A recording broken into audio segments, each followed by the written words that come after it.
In an old country barn lived Tommy the bat. He lived with his friend, young Rita the rat. Rita and Tommy liked playing at night, for a rat and a bat tend to sleep when it's light. Rita hunted for food on the barn's dusty floor, while Tom flew in circles above the barn door. "You're making me dizzy," young Rita said. "The dawn has arrived. It's time for our bed." Rita lay down on a bundle of straw, and before very long, she started to snore. Tommy curled up in a tight little heap, but something was wrong. He just couldn't sleep. He tried lying down on his favourite ledge. He closed both his eyes, but he slipped off the edge. He couldn't get comfy. Tom said, "I can't sleep."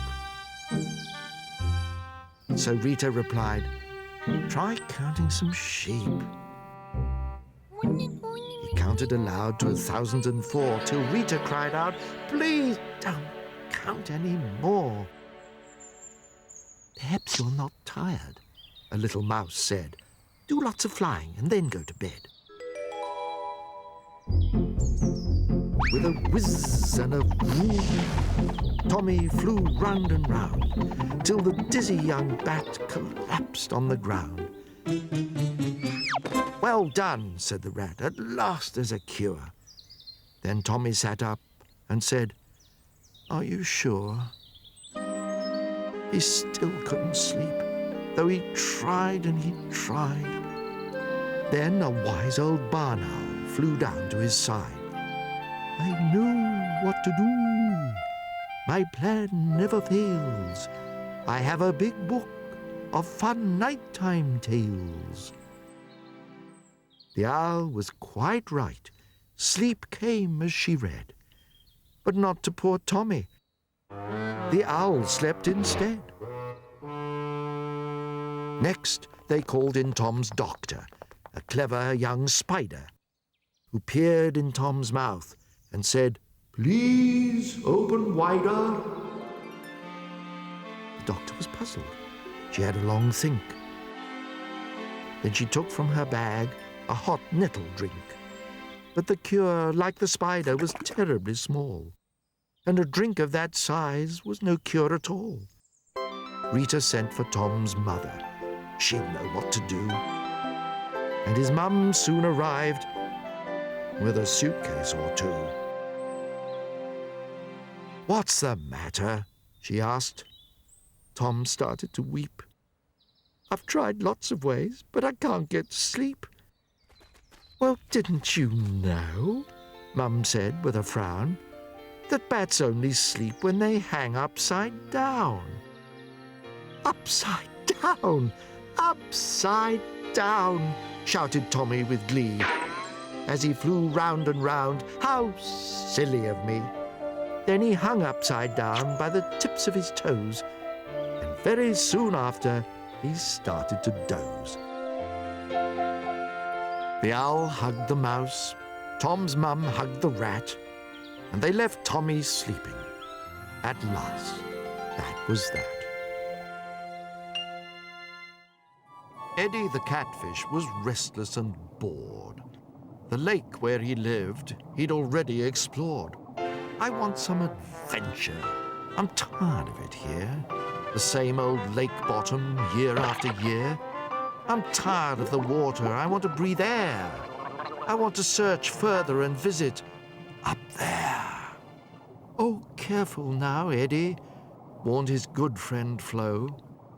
"There's places a catfish should not really go. Our mums always tell us, don't swim up too high. There's dangers for fishes called land, air, and sky."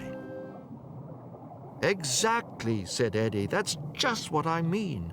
New things for exploring, new sights we've not seen." But Flo was more cautious. In fact, she was nervous. She had keen respect for the thing called the surface. Not Eddie, oh no. He'd push to the limit. He'd poke at the surface. He'd touch it and skim it. What's up there, he wondered, and wished he could take just one little trip past the top of the lake. Now out by the lake, two bears had a match to see which of the two could land the best catch. They'd fished all that morning with netting and string. Then they'd scooped with their paws, but not caught a thing. Then one of the bears thought he'd be the winner if he tempted the fish with a bit of his dinner. So he stuck some bread on each claw of his paw, then dipped his arm in the river just by the shore. Well, Eddie the catfish had never seen bread, and the look of this morsel fair turned his head. "This stuff looks tasty," said Eddie to Flo. "I think I will eat it." But Flo shouted, "No, it might try to hurt you, or trap you, or harm you. Please, Eddie, use caution. This ought to alarm you." But Eddie swam closer to the claws of the bear. He was sure it was friendly and wanted to share. "Don't, Eddie, don't eat a thing you've not seen. Why, really, you don't even know where it's been." Then Eddie replied, "You might call me hasty, but how else will I know if it's yucky or tasty?" Before she could stop him, he took a big bite, and quick as a wink, he was hauled out of sight. A terrible silence fell over the lake. Eddie had gone. Oh, what a mistake. The bear who had snatched Eddie up with his paw held him quite tightly by the tips of his claw. Eddie flopped and he flapped. He just couldn't breathe air. He'd found out why catfish aren't happy up there. So was it the end of Eddie's adventures? Finishing up between a bear's dentures? Not at all. "You're too small," said the bear in dismay. "Off you go, catfish. Back on your way." Then splash. Down he went, feeling dazed and unsteady. How Flo was relieved to once more see Eddie. Now Eddie is wiser. His lesson's been learned. I won't be so reckless where exploring's concerned. So be cautious, not hasty. We wish you that wish. You see, curiosity almost killed the catfish. Crocodile Lou was scaly and green, with rows of sharp teeth that made her look mean. Whenever she smiled, all the animals hid. "You look a bit scary," said a monkey called Sid. What her to do? She was really quite nice, but the sight of her teeth would frighten the mice. She even scared Lion, who was usually brave. And the bear was so worried he stayed in his cave. Poor Lou was sad, but what could she do? She went for a walk and met a gnu. Politely, she smiled. The gnu just stared. His knees started knocking, and he begged to be spared. A few moments later, during her walk, she met a green parrot who enjoyed a good talk. But one smile from Lou made his feathers drop out. He was ever so frightened, of that there's no doubt. Next, she met Snake beneath a big tree. She stopped for a chat. He was drinking some tea. She asked him politely, "Please, may I join you?" He said, "But of course.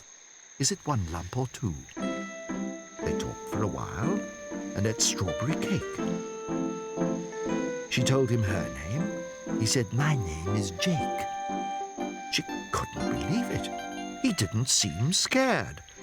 They carried on chatting. Some biscuits were shared. After they talked for an hour or two, Jake showed her his card, saying, "This is for you." "Oh, what is this?" said Lou in surprise. And then, when she read it, tears welled in her eyes. "Can it be true?" said Lou to the snake. "You're In motion pictures? It's not a mistake. Indeed, it is true, answered young Jake. And a star of you I will certainly make. A movie was made in a week and a bit. It featured a thing whose name was just It. Lou played this thing, which came from beneath. It crushed little cars and chomped its big teeth. Animals travelled from far and near. They all stood in line from here to here. The film, although scary, was a massive big hit. And when Lou chomped her teeth, it was their favourite bit. Lou's name was in lights. Snake had made her a star. She bought a large house and a big shiny car. Autographs were signed, fan letters were read, and every day Lou took her breakfast in bed. She's making a new film, part 2 of part 1. It's called Son of It. It's really quite fun.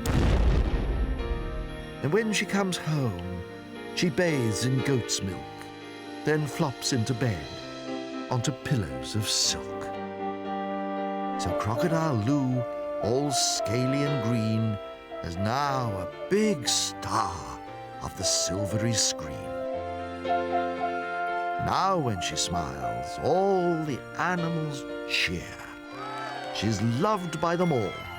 She's the It of the year. Jake is a snake who's small and bright green. So small, in fact, he's never seen. He slithers along the ground so low, he'd stop for a chat, but no one would know. For all Jake sees are hooves and feet, not the prettiest of sights for a snake to meet.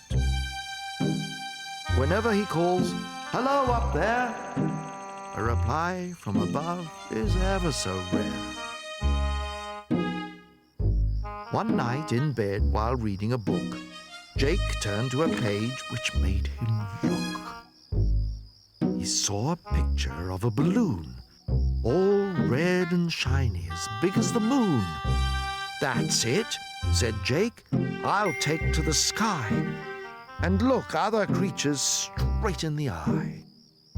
With that, he smiled and switched off the light, lay down on his pillow, and slept well all night. He bought a balloon the very next day from a dear old dog whose name was Ray. Jake added a basket with pieces of string and strung up some sandbags which completed the thing. Then he jumped inside and rose up on the breeze. But was only as high as most creatures' knees. He shouted, "Ahoy!" But still no one could hear. He'd have to go higher to reach an ear.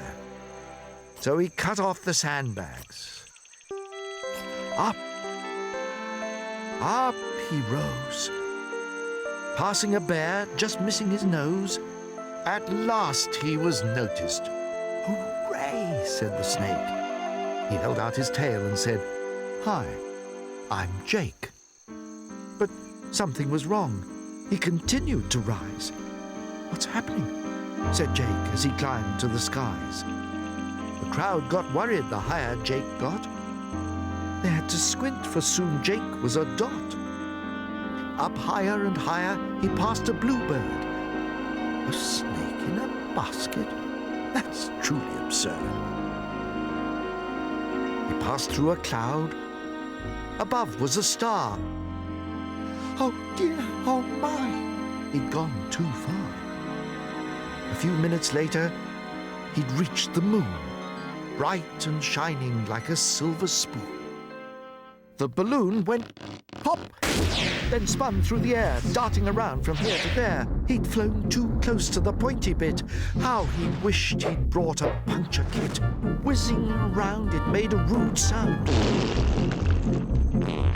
eventually landing on very soft ground. The animals came running, hooting and cheering when they saw the balloon in a grassy clearing. Jake voiced his confusion. What's this all about? Then a bear replied in a booming shout. It's never been done! A snake on the moon? It's quite an achievement, and in a balloon. So they partied all night in great celebration of Jake the Snake, the space sensation. Now Jake is a hero who's truly adored, and from that happy day, he was never ignored. Oliver Owl had been working all night, to wit and to wooing until it was light. But now, with the dawn, he flew back to the farm, where he lived on a beam high up in a barn. In his warm, cozy corner, he fluffed himself up, and soon his huge eyes were beginning to shout. "Cock-a-doodle-doo!" came a clamorous crow. "Cock-a-doodle-doo! Get up and let's go!" Oliver squawked to wit and to what? And fell from his beam. It hurt quite a lot. It was Reggie the rooster strutting his stuff, waking the chickens to show he was tough. "Get up, let's go. That's right, I mean you. Time to work out. Cock-a-doodle, you too." Oliver Owl staggered into the light. What a row, what a noise. This can't be right. "Keep quiet," he hooted. "With the hours I keep, I need peace in the day, so please let me sleep." But Reggie responded, "I work in the day. Cock-a-doodle to you. Silly owl, fly away." "If you keep me awake in the day," said the owl, "then I'll keep you awake in the night, stupid fowl." "I'll crow all I want. It's you who are rude for calling me stupid in front of my brood." And that was the start of a terrible din, as neither the rooster nor the owl would give in. From dawn until dusk, cock-a-doodle-doo. From dusk till dawn, to wit and to woo. One night, when the chickens were silently sleeping, Oliver Owl came quietly creeping. Then all of a sudden he rattled the locks, then shouted out, "Hi! Are you in? I'm a fox." Reggie the rooster came flapping outside. Oliver hooted and laughed till he cried. Soon things had spiraled out of control. Rooster knocked Owl off his perch with a pole. And so it went on every day and all night. Each woke the other with fright after fright. By the end of a week, they were both bleary-eyed. The doodles were weak, and the hoots had all dried. At dawn, the hens found them asleep side by side, both snoring loudly, their mouths open wide. "Enough is enough," clucked the hens to the pair. "To fight is not right. You should both learn to share. Get yourselves sorted and give us a break. Big birds should know how to give and to take." Rooster and Owl had had enough, too. They knew they'd been silly, but what should they do? "Suppose," yawned Rooster, "I crow early instead and wake up the chickens just before you're in bed." "Yes," yawned the Owl, "and maybe at dawn I could cook us a supper. Do you fancy some corn?" "I do," said the Rooster, "and dawn's the right time for me to have breakfast, so that sounds just fine." The hens gave a cheer. At last there was calm, as Rooster and Owl returned to the farm. Now, for an hour, as their day starts and ends, the Owl and the Rooster share food as best friends. Most creatures are happy, but then there are some who are grouchy or grumpy or just downright glum. And out of these animals, touchy and cross, the crossest of all was a rhino called Ross. Ross never smiled or bade you good day. He just grumbled and mumbled in a cross sort of way. All of the creatures living nearby were sad Ross was cross and took turns to ask why. A lion tried first in a casual way. He said, "Good morning, Ross. It's a beautiful day." Ross didn't like this. He started to smolder. He charged, but he missed and ran into a boulder. Next, a baboon took his turn to ask Ross, "Please tell us the reason you're always so cross." Ross lowered his horn as sharp as a knife and charged the baboon, who ran for his life. The baboon kept on running, then jumped up a tree, which poor Ross the rhino had no time to see. The tree shook with a crash as Ross hit it beneath. His horn stuck in the trunk, and he lost 2 back teeth.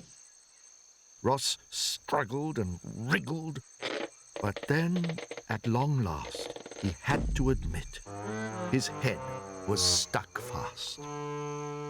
Ross thought for a moment, then started to shout, "Will someone please help me to get my horn out?" The lion, the baboon, the warthog, and Gnu were all very frightened. The hippo was too. Then they said, "Very well, but please promise us there'll be no more bad temper, or shouting, or fuss." They pulled and they pushed till Ross was freed. Ross thanked them and said, "I'm most grateful indeed." "Perhaps now you'll tell us just why you've been cross," the lion inquired of the rhinoceros.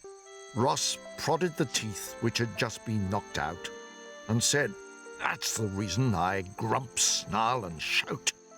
Toothache has made me so grumpy and cross.